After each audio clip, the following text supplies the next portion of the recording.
Dans cette vidéo, je vais te parler de Bitcoin. Tu vas apprendre à quoi ça sert, pourquoi ça a été créé, et surtout, est-ce qu'il est toujours intéressant d'en détenir aujourd'hui. En fin de vidéo, je te montrerai comment et sur quel site tu peux en acheter en échange d'euros. On est parti. Tout d'abord, qu'est-ce que Bitcoin et pourquoi l'avoir créé? Il faut déjà comprendre l'énorme quenelle qui est imposée par le système monétaire aujourd'hui. Depuis 1971, l'État américain ne garantit plus la convertibilité du dollar en or. C'est-à-dire qu'avant 1971, les États-Unis s'engageaient à verser un certain montant en or pour un montant donné en dollars. La valeur du dollar dépendait donc de quelque chose, de la taille de la réserve d'or des États-Unis. Mais depuis 1971, c'est terminé. Le dollar est uniquement géré par la réserve fédérale. Et c'est tout, il n'y a plus de convertibilité possible en or. Le dollar est basé sur une seule chose, c'est que les États-Unis contraignent leur peuple à l'utiliser pour les échanges. Et tu remarqueras, c'est exactement la même chose avec l'euro. C'est juste du papier-monnaie pour l'argent liquide et une ligne de code dans une base de données pour l'argent sur ton compte en banque. Et le problème de cette gestion qui est totalement libre, c'est que durant la crise Covid, la Banque Centrale Européenne a pu tranquillement imprimer 750 milliards de nouveaux euros. Et ces euros, elle les a donnés à des entreprises. Donc ensuite, forcément, ça crée de l'inflation. Ça se traduit par une montée des prix, mais c'est en réalité la valeur de l'euro qui diminue. Eh oui, parce qu'il y en a beaucoup plus en circulation. Donc ça veut dire que non seulement nos euros sont indexés sur rien du tout, c'est juste l'État qui nous force à l'utiliser, ce qui fait que la seule valeur d'un euro, c'est juste notre confiance en la banque centrale. Et une banque qui imprime 750 milliards pour en plus les donner à d'autres, moi je sais pas toi, mais ça m'inspire pas vraiment confiance. Pour vivre dans le monde moderne, tu es obligé de placer ton argent dans une banque, soit banque traditionnelle, soit banque en ligne. Et pour rappel, quand tu poses ton argent à la banque, il ne t'appartient plus. Ils font absolument ce qu'ils veulent avec l'argent. Et parfois ça foire, et ça mène par exemple à des faillites comme Lehman Brothers en 2008 ou plus récemment la Silicon Valley Bank. Donc là, même chose en termes de confiance, c'est zéro. Et on voit maintenant où est situé le problème. On va donc voir en quoi Bitcoin nous permet de le régler. Bitcoin, c'est une monnaie numérique décentralisée, ce qui signifie qu'aucune personne ou organisme n'a autorité dessus. Bitcoin est régi par des règles prédéfinies, immuables et publiquement connues. Par exemple, il y a aujourd'hui 19 millions de Bitcoin en circulation. Et il y en aura un total de 21 millions. La date et le nombre d'émissions de Bitcoin est déjà connu et planifié. Actuellement, c'est 6,25 Bitcoin qui sont émis toutes les 10 minutes.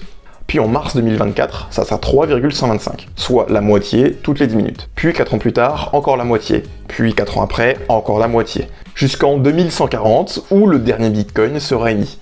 Tout ça pour un total de 21 millions de Bitcoin. Mais en réalité, un peu moins. 20 999 999,976 900.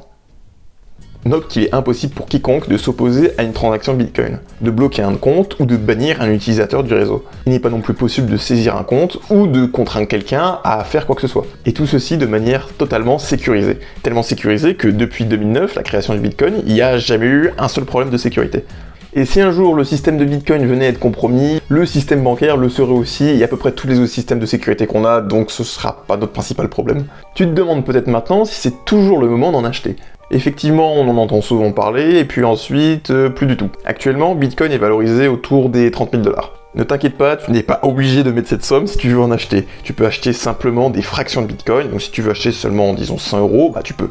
On a déjà vu Bitcoin monter à 60 000 $, puis redescendre ensuite à 17 000. C'est normal, ça se passe toujours comme ça. Depuis sa création en 2009, tous les 4 ans se produit ce qu'on appelle le halving. C'est la diminution de moitié de la production de Bitcoin, comme on l'a vu précédemment. Ça a pour effet de diminuer l'offre en circulation et donc de mécaniquement augmenter les prix. On ajoute à ça l'engouement médiatique dû à cette hausse et ça amène tout un tas de crypto-touristes dans l'écosystème. Ça monte trop haut pour l'utilisation actuelle, principe d'une bulle spéculative et ça redescend. Les médias et les gens en général s'en désintéressent et ça recommence. Ça s'est déjà produit en 2017 et en 2021, et ça se reproduira très certainement par la suite. Pour rappel, prochain halving, mars 2024, je pose ça là au cas où.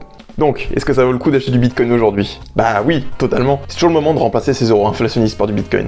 Surtout pendant cette période où l'intérêt autour de Bitcoin s'est calmé.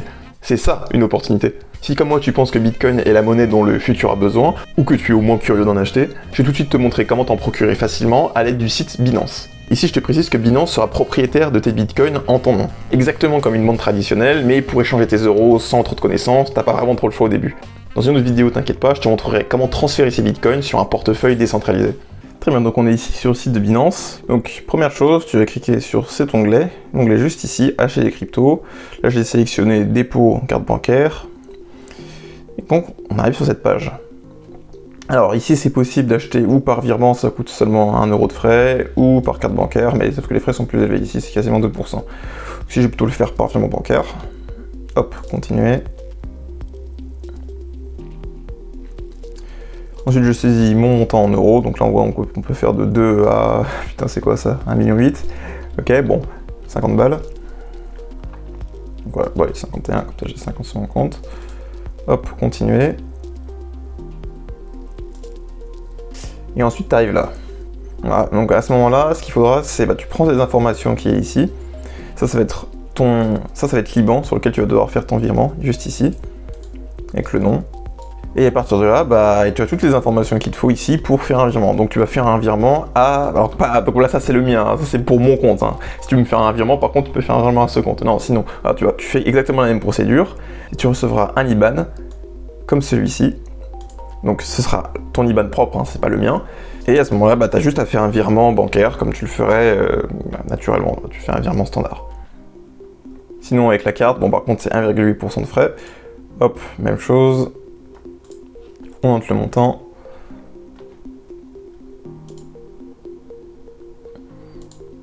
Bon, ensuite, tu entres tes informations bancaires. Voilà, tu sais maintenant comment faire pour acheter des cryptos sur Binance. Tu sais maintenant quel est l'intérêt de Bitcoin et comment t'en procurer. Si ça t'a aidé, je t'invite à t'abonner à la chaîne. Je prépare d'autres vidéos qui pourraient t'intéresser. C'est tout pour aujourd'hui et je te dis à la prochaine.